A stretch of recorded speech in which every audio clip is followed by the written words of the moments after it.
Hello YouTube, we are back with another video. Today we'll be ranking every single Milestones MSP card. We'll also quickly go through every single card from the event to see is there anyone actually worth having in your team so early in the game, with considering with all the X factors and other cards already in the game. Before we jump into the video, if you can like and subscribe, it would really help me a lot. I really appreciate you guys watching my videos.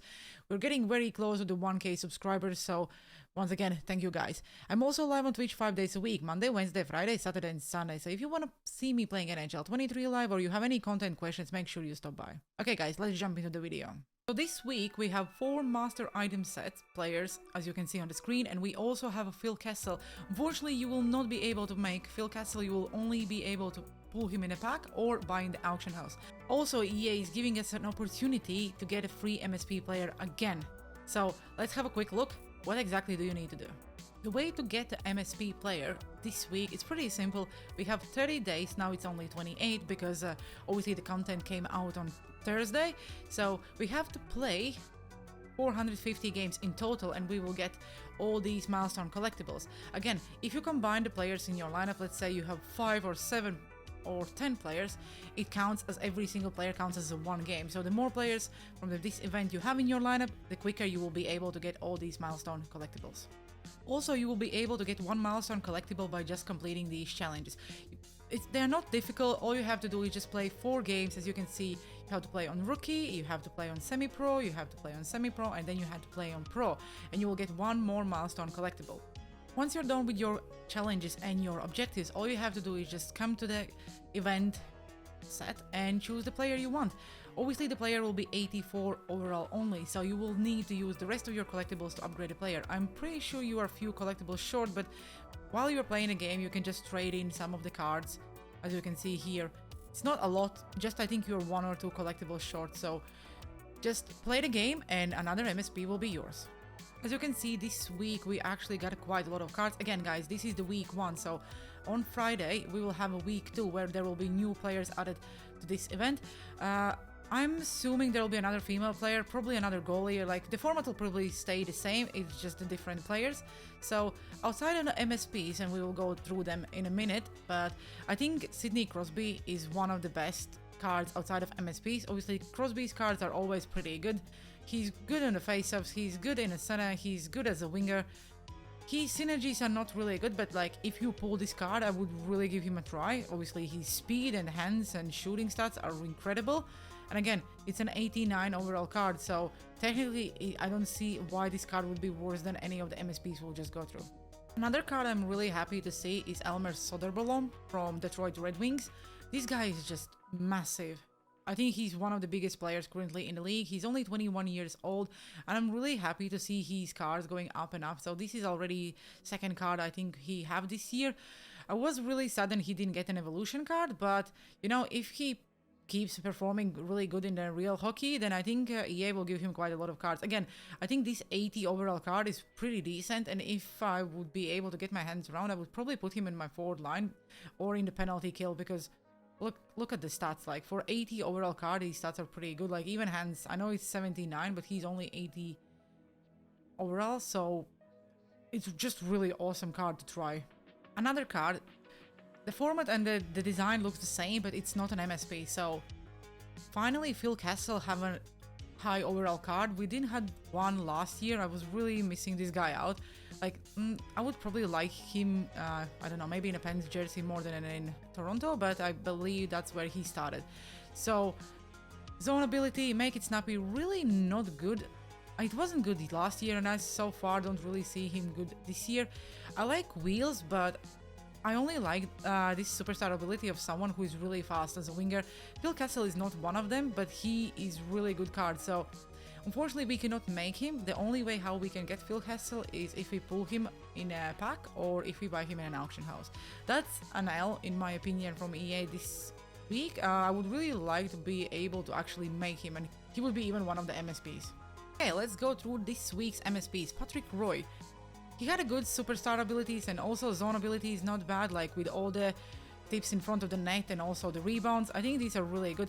His aggression is 71, but rebound control is 92. So I think it's really good. But again, he's small. Like On a paper, he looks really good, but like we all know what happens when you choose a goalie. He'll probably end up being as bad as everyone else currently in the game, because I really think that the goalies are all playing the same as far as like, it depends how you play the defense. But again, if it's your favorite player, then doesn't matter, you just make him. Or if you pull him in a pack, it also can be fun to try him out. But if you are considering to make him, I would definitely not suggest to do it. Oliver Ekman-Larsson.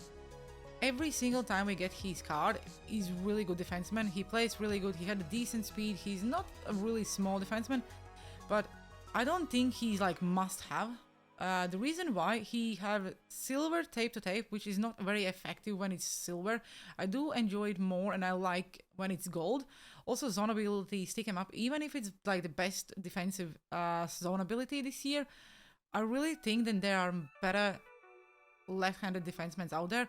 Let's say even if you want to put all this effort to make this card, then I would even suggest some of the team builders are much better, like Tutin or even Duchesne. They're much better cards than Oliver Ekman-Larsson. Again, if it's your favorite card, ignore whatever I'm saying, go and make him. Other than that, I don't really see anything special about this card and anything why you should make him.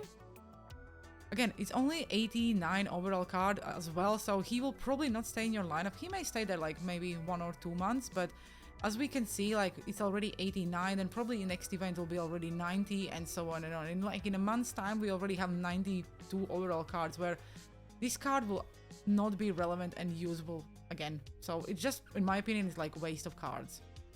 HILARY Knight. I was really looking forward to see the stats of the card. And then when I saw it, I was like, okay, she had my favorite synergy, which is Dangle City this year.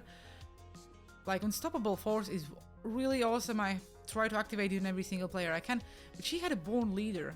Like, there are so many players already much better than her card as with a Born Leader, like even Marie-Philippe. Like, I just don't think that this card is really good. Also, thanks to this card, her X Factor is now 89 overall, and 89 overall X Factor card is much better than this one. So, again, if you don't have and you don't want to make her X Factor card, then this is probably a really good card to make. But if I would need to choose between X Factor and MSP, I would probably go with an X Factor, because the card will upgrade during the year, and I just don't really think then there is like...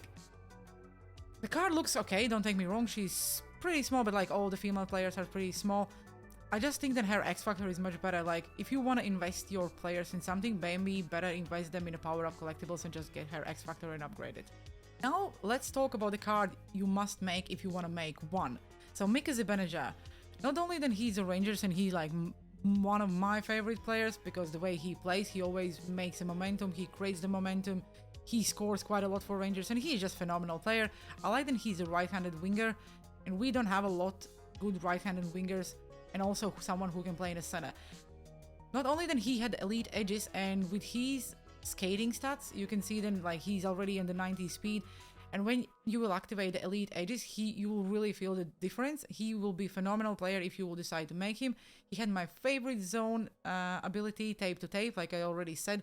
Gold tape to tape plays much better than silver, because almost everyone is struggling with passing. I know the passing improved this year, but we are still struggling to make a good pass. Tape to tape is really good if you are like in the same boat as I am, and whenever I can, I activate it, and it really increases and improves my passing. 1T is also really good, and because it's silver, it's much cheaper to activate it, so he would probably be able to score a lot of one-timers from the right side of the ice.